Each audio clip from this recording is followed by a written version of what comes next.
What's up, everyone? Welcome to Vinecast. This is our final sort of match week recap episode. We'll have a few more episodes coming before we truly say goodbye to season 2 of the Ivy, but we are coming at you very last day of a 4th of July long weekend. I really feel for everyone who was driving today because I drove today and it was the worst 4 hours of my entire life. So really happy to be here on this podcast. Hopefully we're going to have a sort of mixed level positivity conversation, but anything's better than being in that damn car fighting 4th of July traffic. But would love to hear from my lovely co-hosts who are here about how they spent their weekend. Alan, how was your 4th of July? So I ran the Peachtree back home, the big 10K. It's the largest 10K in the world. So there is over 50,000 people participating. I did set a PR, so that was pretty nice. I did it in under 42 minutes, 650, which is pretty good for me. So I feel pretty good, but then I got straight on a plane because I was already there back home for about a week. And so I was just kind of itching to get back. And so I decided, like, why don't I fly on the 4th, which is fine. But then I get back and then it's insane. So flying was actually fine. Getting back, a little insane. But yeah. I did nothing. Like we had some plans to like go do a bunch of stuff with like all of our friends to go out of town, and then they kind of fell through for us, but they still worked out for everybody else. So like the majority of our friends were out of town, and so we just literally like vegged, and it was fantastic. Like, to be honest, like one of the best ways to spend a long weekend. So not much to report from my side other than like we watched the beginning of Love Island, the UK version. So good. Love Island. Yeah, and caught up on some other shows and stuff. Wow, that truly sounds like a dream. I did have fun on the beach, but I got really sunburned despite religiously reapplying my sunscreen. Like was being paid to do it and still managed to get a really bad sunburn at the tops of my thighs. And it has actually caused much stress in my day-to-day life. So For sure, that made that drive even more fun to just be nice. Oh my God, everything. It was such a fun weekend. Had so much fun with my friends, but the extenuating circumstances are really struggle. So I hope you all keep me in your thoughts over the next several days as I heal and recuperate from the struggles that I've experienced. Your life is so hard. My life is like really, really hard, and like very few people understand. But luckily, at least the first half of our conversation is not suffering because we did get to share one last magical Ivy night at City Stadium. It was, I don't think anyone would say like Thursday's maybe their favorite night at City Stadium. We've discussed the merits of a Wednesday versus a Saturday versus a Friday. Thursday, I don't think made itself into the equation very explicitly, but we had one final win at City Stadium for the Ivy season. 2 weeks ago now? A week and a half ago? Yeah, all three of us were there in the press box watching from above, which was a really nice way to sort of finish out the season all together. Not the last match of the season. We still got to discuss, but it was really nice to see a win. Alan, what were your thoughts sort of sitting in the press box for that final match? So I sat in the press box with you guys for the first half, and then I got down to the second half because I realized I had not been in the supporter section like the entire season. So it was nice to kind of get like half and half, like be up there for the first half and come down for the second. Energy was still great. Personally, like I said, it was it was 1-0. So offensively, like again, it's not the most thrilling game, but it is a team that beat us at a certain point. We also beat them. Again, there was that rotation that happened, which was like, okay, did we beat the good team or the bad team? Did we beat a mix of both? Like, what was the exact thing that happened there? So that was kind of interesting. But the goal itself was great. It really emphasized a player who I set out that I was like, I think she's going to make a good impact at the beginning of the season.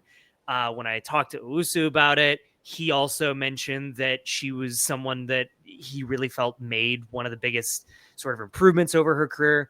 or at the Ivy this season, with Landell basically making a buccaneering run and then doing a chip in for the goal, which is insanely good. So if it's just, listen, if that's the only goal we get, amazing, great, awesome, cool. That's great. You know, I will always want more, but that was, I think, the takeaway from that. Not a lot to say other than that about the game, but I think that was a really fun takeaway for me. Agreed. Yeah.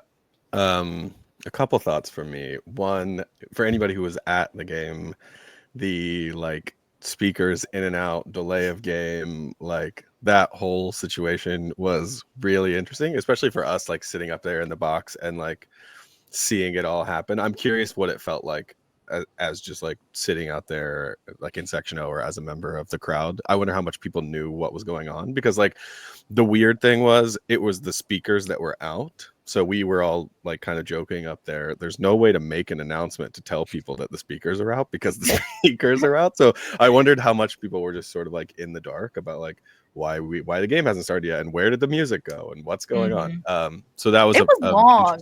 The players were out of the dressing room standing in their cleats on the concrete for like 15 minutes. Like they should have had a whole other warm up. It's honestly surprising that they started as brightly as they did. Well, and then it was like, I mean, obviously the speaker system was kind of in and out for the next like the rest of the time, which is just like the charm of City Stadium, I suppose, of the nice brand new tech forward stadium that we have. So, but that was an interesting little like ripple into the game. A couple other things, yeah. Alan touched on the goal, great goal. Macy Landell. Yeah, her arc this season has been awesome. I thought particularly on the goal, I think it was Becca Doolittle that played the ball through, which was just gorgeous. I mean, we'd been talking all season about like Macy Landell is so fast. Just give her a chance and like let's let her run on to something. And to see that happen in that in like our last time to see them in person was like awesome. It clicked. Like that's something that we've been clamoring for, and to see it happen was really cool. I also thought Dakota Brown in the like sort of like 6 position in the like defensive midfield played a really, really strong game. Her distribution was awesome. She made some like incredible passes to either like switch the field or to like kind of start the break. And I was really, really impressed with the way that she played. 2 other things, the triple Flamia midfield, or the triple Flamia starting 11 was really cool, which I'm sure Kate will want to talk on because you're a big Flamia gal. Huge. And then to see Sania Tucker back after the mysterious absence for however long it was, I think she just like kind of made a cameo at the end of the at the very, very end of the game when we had kind of like trickled down to section O anyways. But really cool to see her back, and glad that she's healthy and ready to go.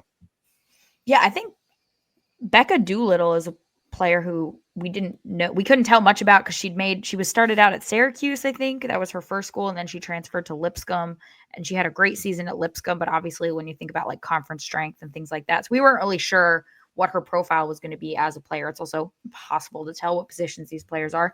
But I thought that she didn't get too many minutes at the front half of the season. She sort of, as availability changed, Cam Simmons most notably was no longer available for pretty much the entire second half of the season. Becca got her opportunity, and I thought she played pretty much every appearance. She was quietly impressive, where she didn't necessarily, until this like assist, she didn't necessarily do anything like headlining, but she always sort of did what she was expected to do, like quietly and efficiently.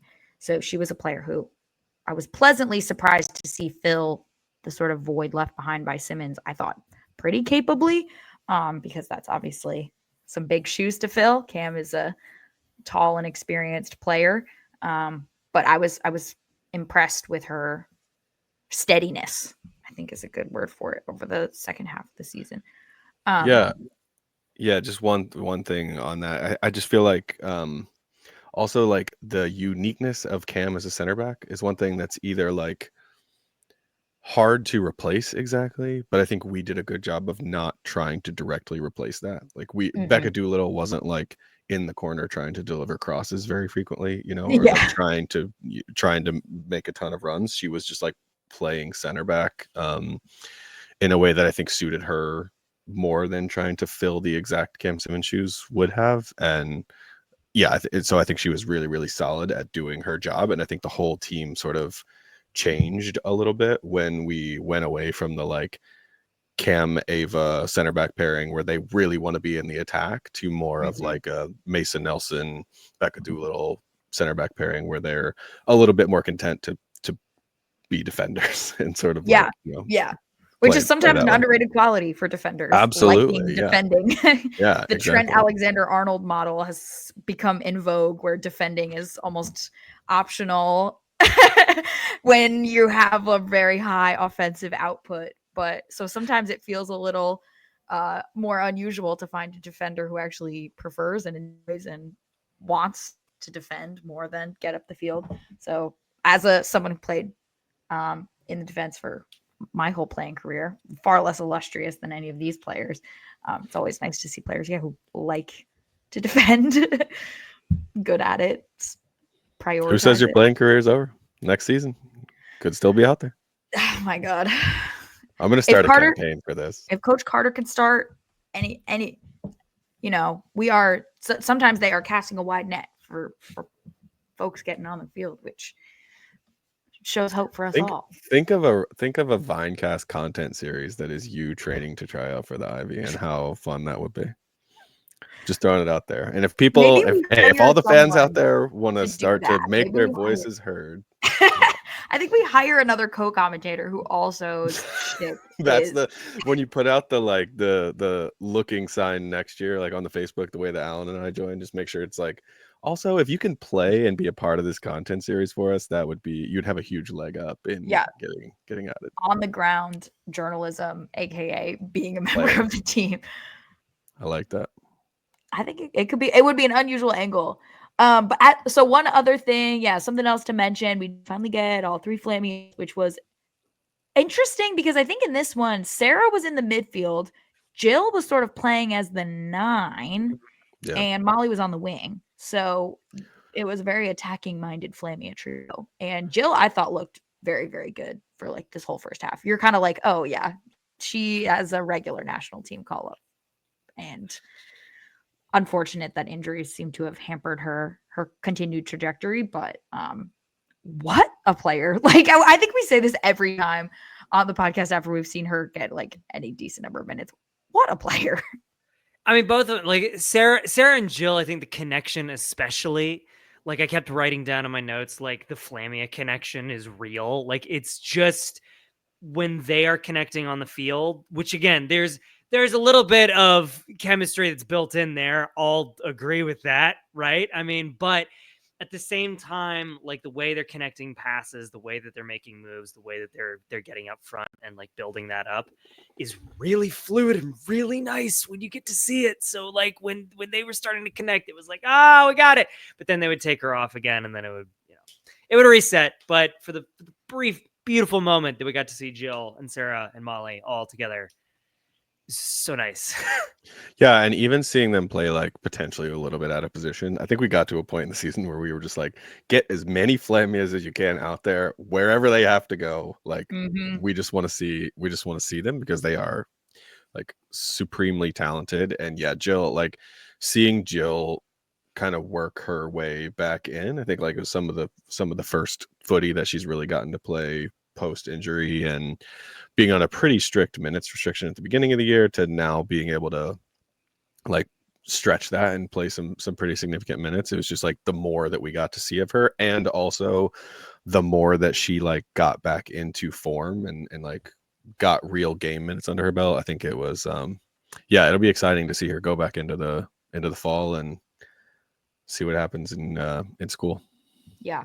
She was in the U20 national team camp with players like Ali Sentnor. So you can really, it really puts into perspective how talented these players have to be in order to get these call-ups. Like obviously not every player becomes an Ali Sentnor, but the fact that that's the caliber of player that, you know, she is on. It's even the brief cameos that we've gotten to see of her, really, because I don't even know a full 90 out of her.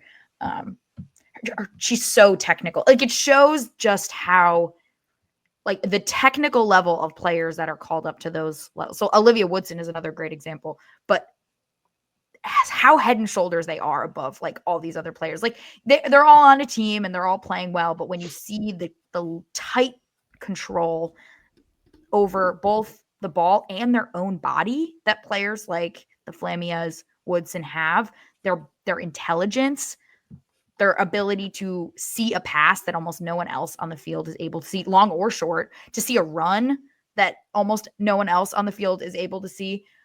It is special when you are able to see those, because that's what these teams are for. They're proving grounds. You find great players through numbers. You need thousands and thousands of players to choose from so that those handful that are going to go pro, join the national team, are able to rise to the top. But when you actually get to watch players at that level, playing at that level, it's really special. And it's sort of like, wow, it would be, I hope that Jill has a really successful fall season and maybe sees a future beyond the college game for herself, because the talent is there, which that's a whole other conversation that we're figuring out how to find out more info of which of these players do have sort of aspirations beyond, because when you see it on the field like this, you can't help but say, don't end this too soon. You've got such a talent here. Yeah. And also selfishly for us, like, we want to see that, like, we want to be able to say on the podcast or just in conversation, like, oh, like, Jill Flamé, who plays for the national team. Well, we saw her here, and we talked to her when she was this and that kind of stuff. So, yeah, fingers crossed. Yeah, definitely. I think one last item in terms of the Macy Landell goal of it all is, I was really excited to see, because that was our one goal that we got to discuss, is sort of going back to the conversation earlier with her pace. We've seen her pace all season long, but I don't know if this is like her, maybe this is how Mary Washington plays, but it felt like she's been very, very wide for so much of the season. Like, when she was playing on the wings, she's so far on the touchline that one of the biggest problems, she's able to burn defenders, but she's often so far from the goal when she gets like down to the end line. Like, she'll even be outside the box. And it was difficult, I think, for her for a while to figure out how to start getting successful crosses in, or if she was going to take players on and maybe take the ball herself. But that was like a struggle for a while, and why Tucker was so successful, because Tucker was very good at receiving the ball wide, but not too wide, and cutting towards goal, like creating the angle for herself in a way that Landell, it took a little bit longer for her to figure out. She was being pulled so much further wide by the ball she was being played, or I guess the angles of her runs. And so I was really excited. I think this goal showed sort of a culmination of figuring out how to turn that speed into actually an end product, because it was a slow development to actually you can get the ball at the end line. You're unable to get across into the box, or you don't have the confidence to take your defender on and try to beat them on the dribble. The ball's just in the corner, and now you're probably going to have to work it around the box and give the defense time to sort of sit back in. So it was really exciting to sort of see what felt like an evolution of her over the course of the summer, of going from someone who has this pace, who has this sort of like raw talent, but figuring out how to turn that into a product, an end product. And it was exciting to see that actually happen. Yeah. I wonder if that was also just like an evolution of like our approach with tactics. Like, if it was an evolution of a Owusu ball, or if it was just like an evolution of Macy's understanding of a Owusu ball, because he most of the times when we talked to him, it was all about those play down the wings. And I think it could be easy as a player to get that sort of like, okay, the focus is in the wide areas, so I need to be in the wide areas in order to make that happen. And so there could have been like everybody kind of like figuring each other out, like figuring out the system as the season went on, or maybe some development to that as well, where like some players were doing something, like Tucker was doing something, and we realized, hey, that kind of works a little bit better. Maybe we should try to fit towards that, or maybe that was always the intention and it was just like a misunderstanding or something. So I wonder how much of it was like based on our tactics as well, and if that was an intentional shift from like the coaching staff and like some talking points for Macy. Yeah. Cool. Second half was pretty, I think, unremarkable.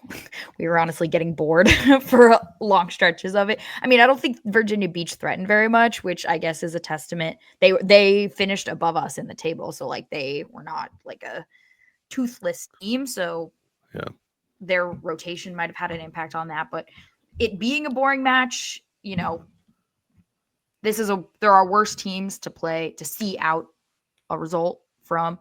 But I think the final sort of no is we had the opportunity then, because Owusu was actually not at this match. He was with his Richmond United team in Washington State for ECNL Nationals, I think. Look at Coach Owusu succeeding in all his various areas. But we got to see Coach Rob Ukrop on the touchline. We'll say from the post-match interview, didn't seem like he was doing a lot of active coaching. He talked a lot about his gummy bears, which really happy he had snacks for himself on the sideline. Do you want to really quickly just talk about like for any listener who may not know who Rob Ukrop is or why that's different or important? Do you want to just give a rundown of like why that's different and who that might be?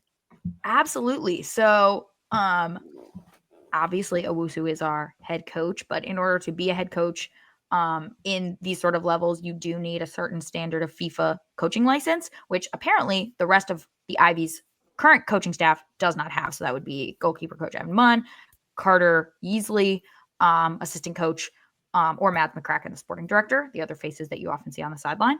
So the main member of staff, who was not with the Richmond Kickers, who had just traveled to Omaha for a Wednesday night match the day before, was Kickers owner, the Kickers, Kickers corporation, whatever it is, of which the Ivy is a subsidiary, was Mr. Rob Ukrop. He's a former player for the Kickers, scion of the Ukrop grocery store dynasty here in Richmond. So he was the only person available with the class license needed to oversee the Ivy match. So pretty unusual. I mean, he has that coaching license. This is something he's trained to do if needed. And so he was able to step in and be the head coach in this sort of unusual circumstance. And he's not someone who typically has a lot of day-to-day in terms of the actual sporting side of the club. But he did say that he had been at training that whole week with the Ivy in preparation for this and sort of interacted with the players a little bit more, developed a little rapport before he did step into the role. But seemed like Owusu had given him a game plan to execute rather than him. I don't think we would attribute this as Rob ball. I don't think we played. No. I don't think we played Ukrop ball. No. The old rainbow cookie ball. Yeah. It was an unusual set of circumstances. Not one that you see often of, again, a club owner actually coaching a team from the sideline, even if it is a pre-professional team already out of the playoffs. So with very little at stake other than our own pride and hopefully making our fans happy in the final home match of the season. But yeah, it created a really interesting opportunity for us, obviously, because we love talking to Owusu. We'd love to ask Owusu questions 24/7. But for us, the post-game interview with the head coach was to talk to Rob. And then we also just got Madeline McCracken thrown in there somehow. Both really cool experiences to be able to talk to just like that next tier in the club and ask some interesting questions. They are both very well media trained, so we didn't get too much insight or too much like hot goss to bring back to the podcast, but it was a cool chance for us to ask them some questions and try to peel back at least a layer of like what's kind of going on behind the scenes. Yeah. So I did ask both of them the same question, which was, from a big picture perspective, how successful do you see this second season of the Ivy as a project? Tried to sort of throw in there, because we're, next week or on Saturday, we'll be playing Annapolis, who is also new this season and managed to pretty handily make the playoffs. They only dropped points to the Richmond Ivy once in a draw. So put together on a 1-year basis a really, really competitive pre-professional program that also relied heavily on regional players, players that play either in the area or grew up in the area. But I think in terms of how they answered the question, I think what's interesting is it differed pretty greatly from when the Ivy was created, where they told us before the team had ever kicked a ball, like, we want to be competing for playoffs. We want to be not just, a successful project, here in Richmond, but we want to be a destination program. We want to be competitive. This is at least is what we heard from Kimmy Cummings last season.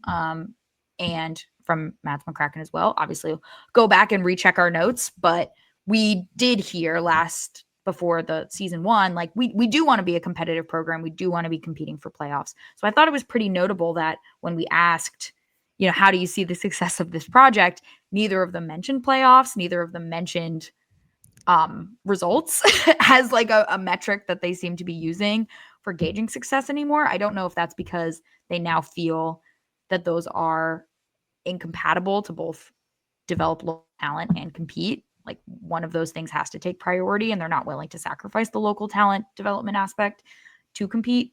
So I thought that was interesting because that's something we explicitly heard from them before the season 1 kicked off, was that they did want to be competitive from a playoffs perspective, and didn't hear either Rob or Mads mention playoffs or pretty much anything that actually happened on the pitch in terms of the team as part of what they saw as successes this season. So yeah, either of you have thoughts on sort of that aspect of it? Yeah, Alan, I feel like I've talked a lot if you want to go. Yeah, I mean, look, when we went over the first part of the season, we were talking about like how pie in the sky, like what we wanted this team to be. And again, we are just podcasters, so it's not like we're on the board or anything like that, or whatever, or make financial decisions. But I feel like from the perspective, and I get it, that there is a smaller amount of games. The sample size is smaller. I get it. But even on a rainy night in Richmond, we're able to have a lot more people at the games than even the kickers a lot of the time.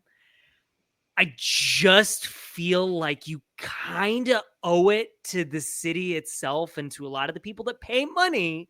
You may not pay all the players, but the people who are coming into the gates are paying money to watch something. I feel like you kind of have to start with next season taking ownership of the fact that it is pre-professional, but it's not just your sandbox. Like, we're not just like a kid's playground where we can just kind of mess around there and just do, like, it's a team. And like the identity of a sport and a team sport is that you are competitive and you go into this. And again, it feeds into our greater conversation about like player availability and injuries and not reporting and doing all this stuff and making it seem like it's basically just like a mystery box that we kind of get to see into, but we don't really. I just think like I want a really clear idea, because like you said in the first season, they were very much like, yeah, we're going to be competitive. We're going to be competitive. In the season, it was kind of like thrown up a little bit. I really want to get back to the idea that this is a team that if USL ever tries to do something similar with the women's side, like if we ever try to get to the point where we have a USL League One, but for women, like, or a USL Championship, which we kind of do in the Super League and or whatever. Yep. I don't have to talk about football tiers, but the point is really, I just feel a little frustrated that it just feels a little like cast off kind of in some of these respects with how the team is operating at the moment when you have people who are paying to come and watch. Right. Yeah. Not cheap. Not cheap. Nope. I think the flip side, something we also talked about at the beginning of the season, the flip side to team success, I guess, and people paying to see team success is one thing that the jury's still out on, I think, is individual success. So like a lot of their were we successful this year? A lot of their answers were very like mission driven. The mission being like we want to develop local players and introduce local players to the Richmond community, and you could sort of debate whether or not like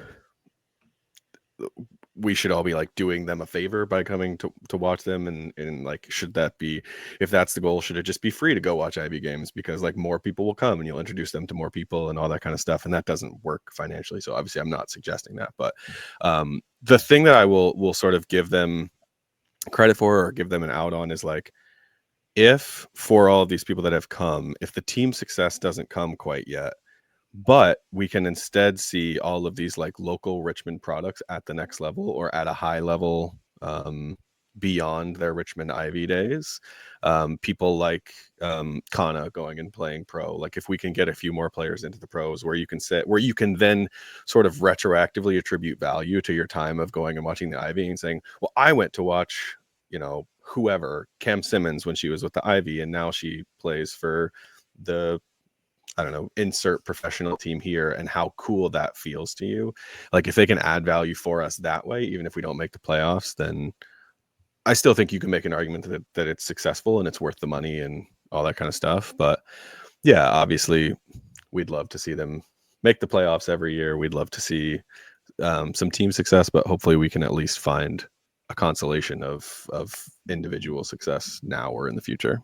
Yeah. And so we are going to set up an interview with Mads McCracken as well and dig into a couple of these, sporting side questions a little deeper. But yeah, I think that's something that we've also discussed is sort of for a lot of these players, what are the conversations about what the next level is? Like how does that factor in? How much ambition, or how much does ambition factor into player recruitment?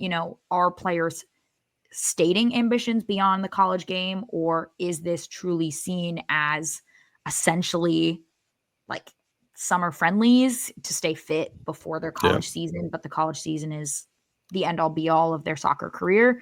I think it is. I'm hoping to learn more now that we're in season 2 and we're hearing a pivot towards player development, individual player development, learning more about what metrics they're using for player development, whether it's things like national team call-ups, because we've obviously seen several more players involved in national team setups, which is great. We love to see that.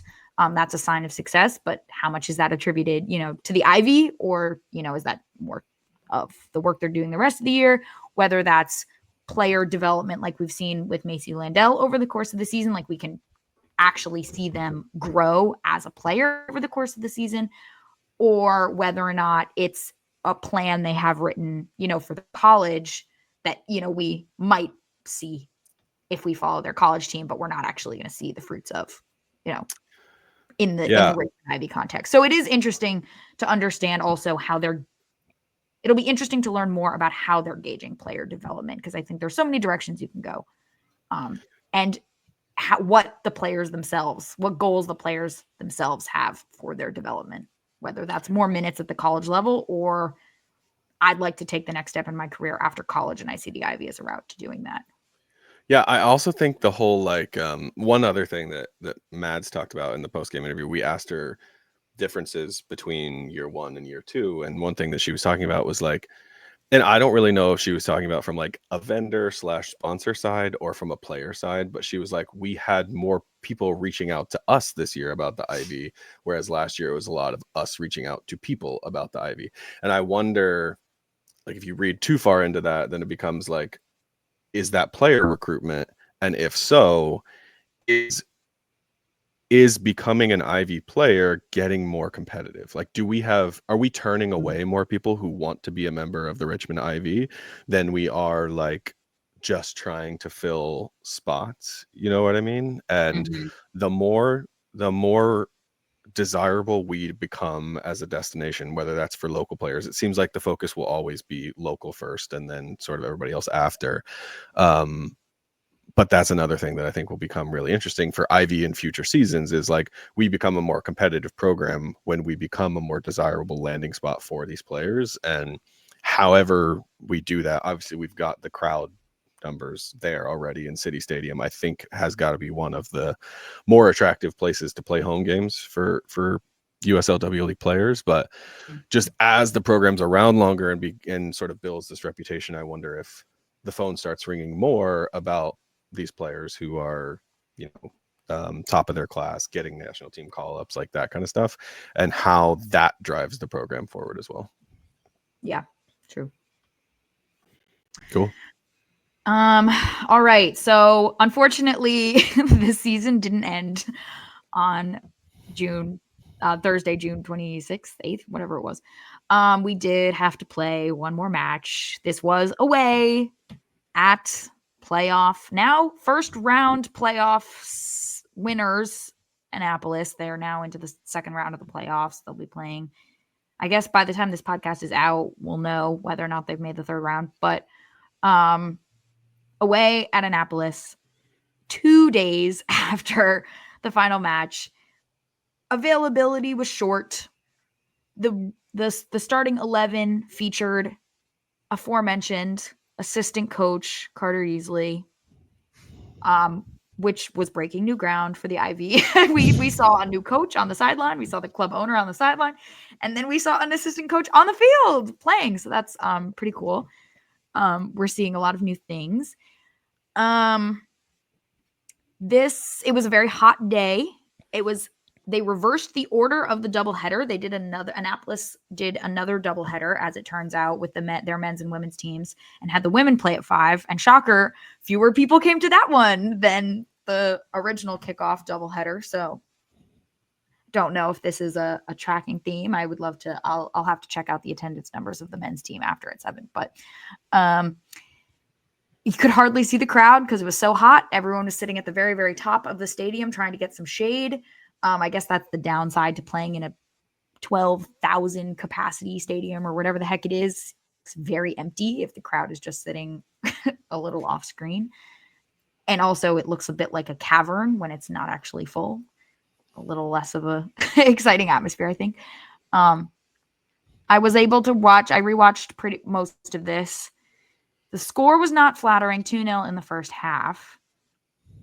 The first goal, I thought the Ivy looked very, very good for the first 15 minutes. They played really cleanly, great possession, especially with a lot of these players having put in a very good shift literally 2 days before.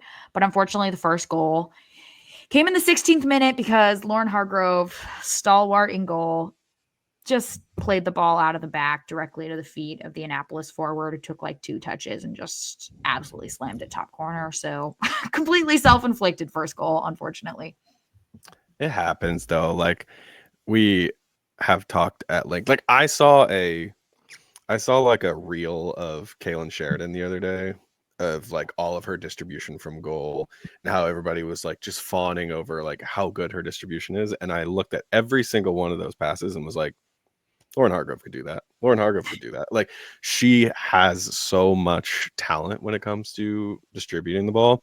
Mm-hmm. And because of that, she also sometimes takes risks with the ball, which 95 out of 100 times they come off and they look great. And, every once in a while she plays the ball to Annapolis and they put the ball in the back of the net. So I think that it's going to happen.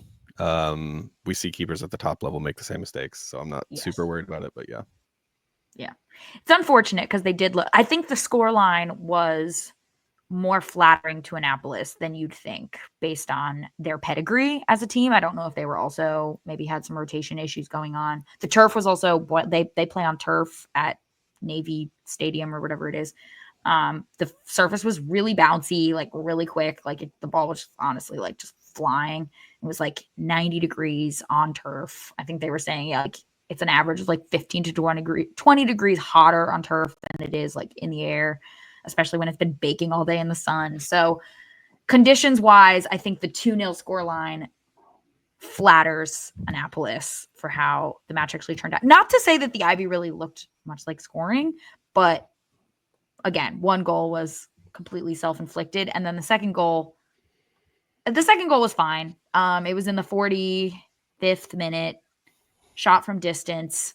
And I'm pretty sure like there was a gaggle of sort of defenders and attackers at the sort of top of the 18. The shot came from behind them. I don't think Lauren got eyes on it until it was already through the crowd and flying at her, and she dove way too late. I don't think she had like a sight on it at all, which also happens. So it really wasn't anything too spectacular, but yeah. Yeah, Alan, do you have thoughts? Because I have a couple. Not really. Cool. I just went through the entire thing that I had for that pretty much exactly. So no. Yeah. So I'll start. I'll go glass half. Glass half full first or glass half empty? Because I think I should end with half full. Bad news first. Bad news. Yeah, first. bad news. Glass half empty view is, God, it's frustrating to see us sort of like after we've played a few games in a row where it's like we've broken out of this thing where we couldn't score and we're scoring, and like we aren't just the team that looks really good. We're the team that looks good and scores, and that is so much more fun to watch. It was a little bit frustrating to see us sort of regress. Now, Annapolis is like a really good team, so it's not like the most fair statement of all time, but it was a little bit frustrating to see us regress to this point where it's like we play with them the whole game. We just don't really look that threatening in the final third, and we lose. The glass half full take, though, is like this is a at least second round of the playoffs team. We're the only team in the division that took points off of them all season. And I felt like every single time that we played them extremely competitively and like could have come away from the game with a result of some kind. Mm-hmm. So I think the good thing is it shows how close we were and how close we are, because we're going to get a ton of these players back next year. But yeah, obviously the annoying part is the result and how that happened so many times this year where we had everything but the result, and that was frustrating. Yeah. And again, the circumstances, again, they traveled with the starting 11 included an assistant coach, and they had 3 subs on the bench, and the team had just played 2 days before. So the fact that even then in the second half, where you only have 3 subs, you're playing on turf, the heat, you've just played 2 days before, and you don't concede a goal in that second half. That shows defensive stalwartness. That is good to see. And you're also playing in a game that doesn't really mean anything. Like we even, like, to your comment in the Virginia Beach game about how like, oh, it was a 1-0 game that was a boring second half. Like, if playoffs are on the line, we're not bored. Like we're like, oh God, like please don't concede or score another one. Like, we're really like pushing and we're really nervous, and it's not boring. But the reality is, like, we knew that our season was over after these 2 games, and I think so. Like, add that on top of all of the things that you already just mentioned in this Annapolis game. It's 1 billion degrees outside. Like, you're playing away. You've got a coach on the field. You've got no subs. Like, a million things. Oh, and also, like, the result of this game doesn't really matter. Like, your season's over after this anyway. So I don't want to like put that on the players and say that was their mentality, but I think it would be very like reasonable to think that way. And so it had to have been a little bit discounted, I guess, the way that you're like kind of going into that game. Agreed. Cool. So I think scoreline wise, I went into rewatching it expecting to feel disappointed with the performance because the scoreline didn't sound so good, but came away with it, with a lot more positives, I think, to take than you might have thought. So the Richmond Ivy tagline for the season. Like, I know that you didn't go back and like you don't watch losses, but like the Richmond Ivy tagline for the season is like, pretty happy with the performance, pretty sad about the result. It's like we play well. We're a fun team to watch. We pass the ball around. Like, we look like we belong, but the result is like hasn't always been what we hoped for it to be. Yeah. Sorry, didn't mean to interrupt you, but I'm passionate about that. No, exactly. And I think it goes back to, just themes that we've talked about over the course of the season about how much of this has to do with availability and how much it doesn't have to do with, sort of your picture circumstances. Maybe we'd see different results if there were different sort of the circumstances around each match were different. If we have more sub, if we have more of our goal scoring players on the field, like maybe the result does look different. And those are things that it's hard to tactics your way out of that, especially playing the best team in the league. So yeah, I think a lot of the results, unfortunately, this season have raised questions about the off the field stuff more than maybe, which I think is better. I'd say that feels like it could be a more solvable problem than like, yeah, the team is bad, the players are bad, the coaches are bad. Like there's nothing positive, but instead it does raise some questions. Like if a few, if attendance expectations changed, if, the recruitment focused on a few key areas, small, then, maybe a lot of these results are wins instead of draws or draws instead of losses. Yeah, and I really don't want to take like credit away from the players who have been available, because I feel like some of our, obviously we've been missing some of our best players for quite a few games this season for different reasons, national team call-ups, whatever, injuries, whatever the case may be.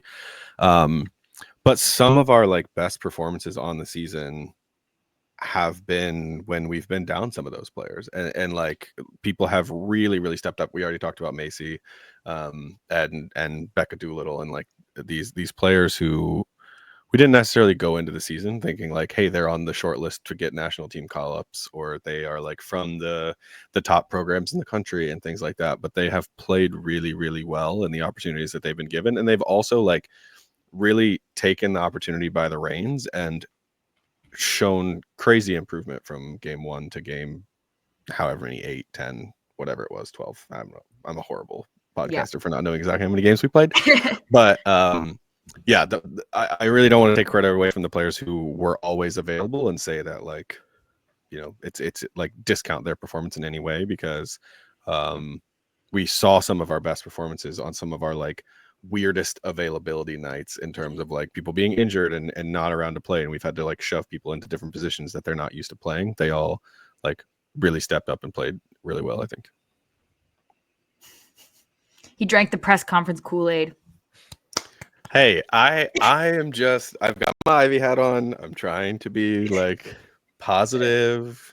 Like, no, you're doing a great job. You're doing no, because those are all really, really important points. Because yeah, I don't want to leave the player season development. Sad. Hearing it, that's what we want to see. So it's at least we've actually seen that. Like we even outside of, you often hear like, oh, they're performing really well in training and things that we can't see. We don't have any insight into. So when you actually do see player development, that's something even the layperson could say, oh yeah, that player looks so much better than they did at the beginning of the season. And you're like, yep, that's the project working. Ideally, like that's a player who's taken her opportunity and used it to be better than she was at the beginning. And I mean, Mary Washington has already produced a professional soccer player for the Richmond area. So sky's the limit in terms of going from Mary Washington to the pro environment. So Macy Landell, your time could be coming. DC Power, look alive.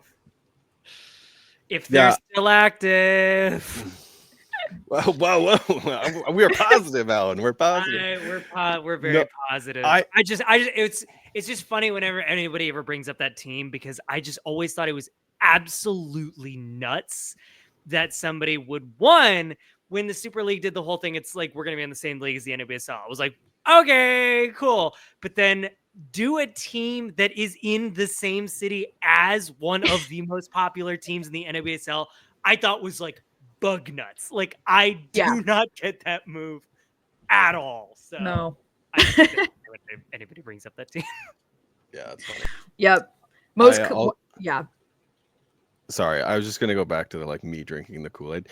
I think I am like literally one of the worst people in the world to be in media, because I am so like Midwest afraid to offend anybody. So when it comes to, like when we were talking about like questions for Rob and Mads up in the thing, I was like, oh, but like how will they feel about that? Like, well, like how are their feelings going to get hurt if we ask them these questions? So I'm very like I am too far in that direction. So I need you guys to be the sharks of the team. So. Well, I don't think I asked my question to Rob very well, very coherently, because I was, again, I didn't want him to get mad at me, but please, sir, I'm so sorry. I legitimately wanted to know, and we did get from both of them very practiced, very smooth, media rehearsed answers to those questions. Have to give them kudos both for staying very much on message, but definitely. I'm not someone who's going to press much further than that. Once I've gotten the media trained answer, we all have to figure out. Especially when you have me next to you, like poking you, being like, "Hey, don't be mean, be nice." We're going to be the nicest. But you count on which makes for horrible content, I'm sure. Horrible journalism. Yeah. If you don't want to tell us, like, it's really fine. Like, I'm so sorry for asking. Honestly, Yeah. So maybe you, our humble viewers, please send us any real questions, because often when we do our pre-scheduled interviews, we do send the questions over in advance. So then at least we don't have to ask them in person. And if they find that there are specific things that they refuse to talk about, they will tell us in advance. But otherwise, if the questions look good, are within the reasonable scope of things the person is able to answer, then they're pre-approved. So we don't have to be worried that they're going to get mad at us for asking. And we can also blame the viewers. We can also be like, hey, it was them. They wanted to know, Yeah. not me. Listen, I never would ask this, but these guys want to know. Never. I actually don't care at all about the answer to this question.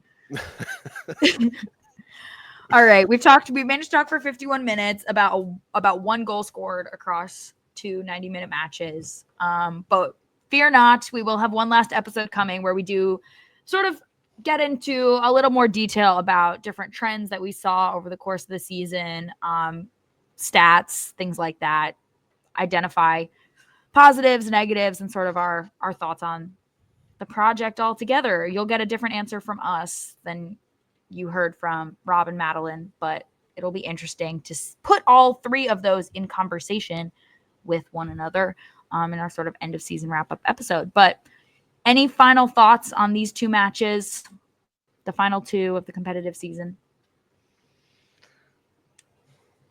No. Oh, I thought I had something there. It was like I was cooking something, and then I was like, I don't know. You burned it. It's like everything. It feels good and bad at the same time. I think it's just the mantra. It's just a little bit of both. Yeah. Hey, it's better than feeling all bad. Yeah, I'll take it. 50-50. Yeah, go heavy. I'm the team mascot at this point, pretty much. Yeah. No, I don't have anything else. I've said everything. Yeah, it is a shame though, because by the end of the season, we were so optimistic about getting more multi-goal blowouts, and no, didn't happen. 1-0 wins for all. I'll take them when we get the wins. Yeah. All right. With that, we will come at you at a later date with our end of season wrap up, as well as a couple interviews to get the thoughts of both head coach Owusu and sporting director Mads McCracken as we sort of drag out the end of this IB season, because we know we'll have a long off season before we get to talk to each other again about the IB. So we don't want it to be over too soon. So stay tuned for some upcoming content. And until we talk to you again, be easy and be safe.